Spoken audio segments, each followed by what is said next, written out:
Canto 7 is fast approaching. Oblivion, apparently. People are already reacting to it, and for the lack of anything better to talk about, I have figured out it would be prudent to recall everything I know about the state of relevant plot so far.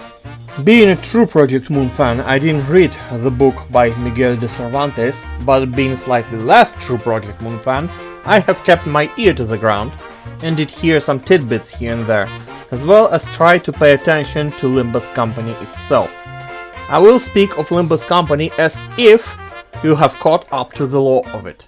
So if you didn't, there are chances you would get spoiled, and this is your final warning. I would be in a way better mood if the tragedy didn't befall my house and my 3 Fumos were introduced to piles of ash by fire. The only evidence I have is a square root of -1 and a purple whisker from an aquatic creature, and I also think the culprit likes to work alone. For the interest of the investigation, I will tell you to only leave a like under this video if, and only if, you have figured out who is behind the arson. What else before I start? Yeah. Remind Wellwader he was supposed to overanalyze Canto 6 in at least 3 parts, and the deadline, which is Canto 7, is nigh. Canto 7 will all be about Don Quixote, the La Criatura of Limbus Company. Look at her. Pure gremlin energy. You cannot go past her antics. You either love her or hate her. Being indifferent is not knowing she exists. If you happen to know someone who's extremely hype, extremely loud, dialed up to 11, and will get you into trouble but not out of trouble, chances are friends of that someone have compared them to Don Quixote at some point already. But as early as Canto 2, which is like a 1/3 of a later Canto lengthwise, Don Quixote's expression slips, and we see a glimpse of things to come. This hype, loud, smiling little troublemaker isn't actually smiling from her heart. She's not genuine. And if you are to check any of her identities that were available at that time, all of them were, well, still are, visibly down, depressed even.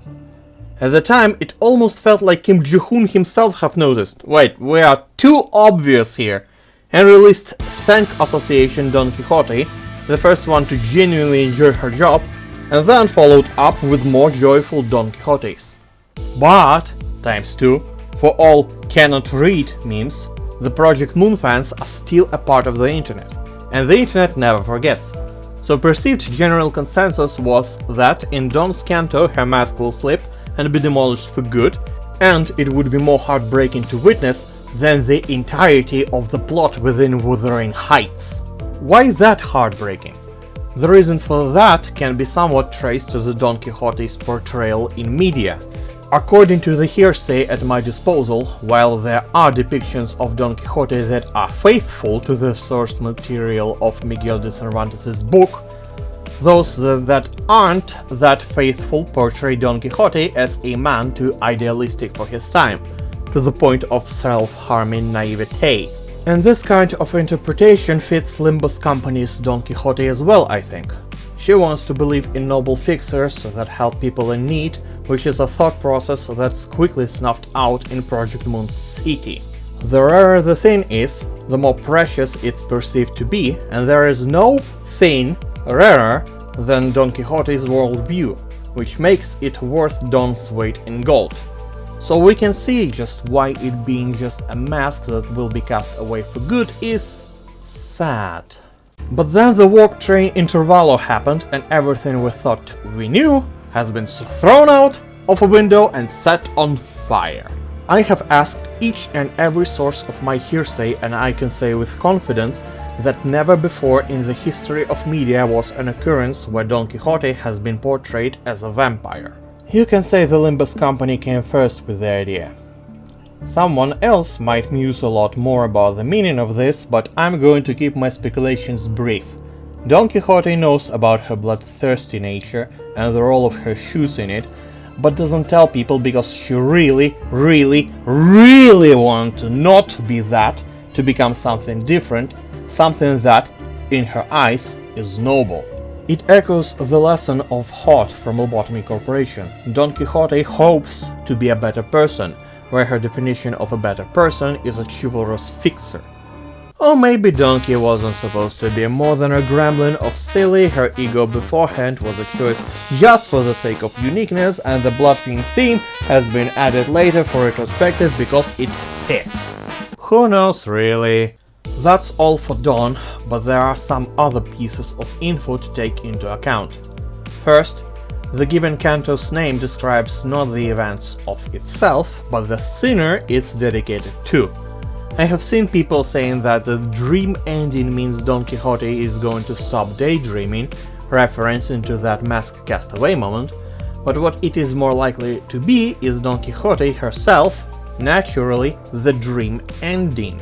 She is going to end dreams, and at face value doesn't mean she'll end her own dream, it might be someone else's. Also, new season's name, Oblivion. What, or maybe who, will be cast into Oblivion? Are we burning people or blood fiends in a concept incinerator?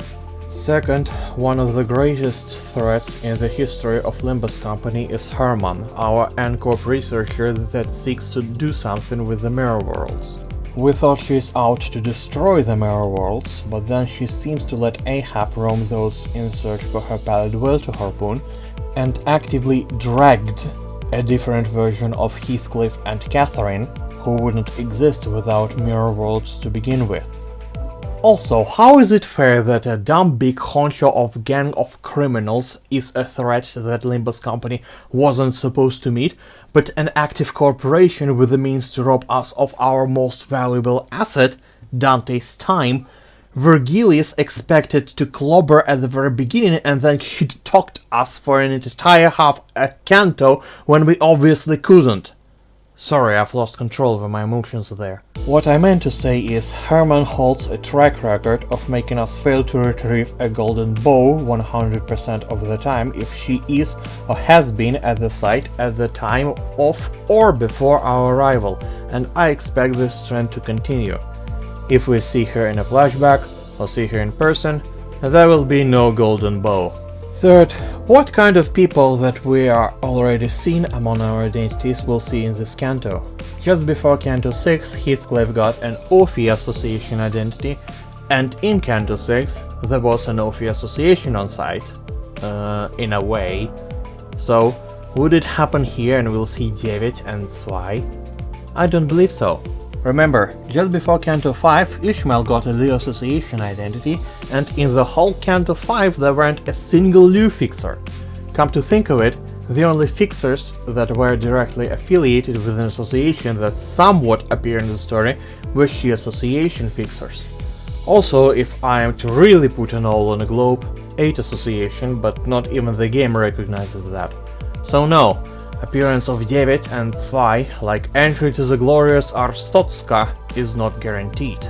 That's all I wanted to say. If you want to see more of my content, click my channel. I have about 2 videos worth giving a watch. And if you want me to talk about something other than Project Moon for a change, here's a list of things you can ask of me in the comments. Consider it a 100 subscribers special. Thank you for watching. Now excuse me as I have an arsonist to find and give the taste of his own medicine.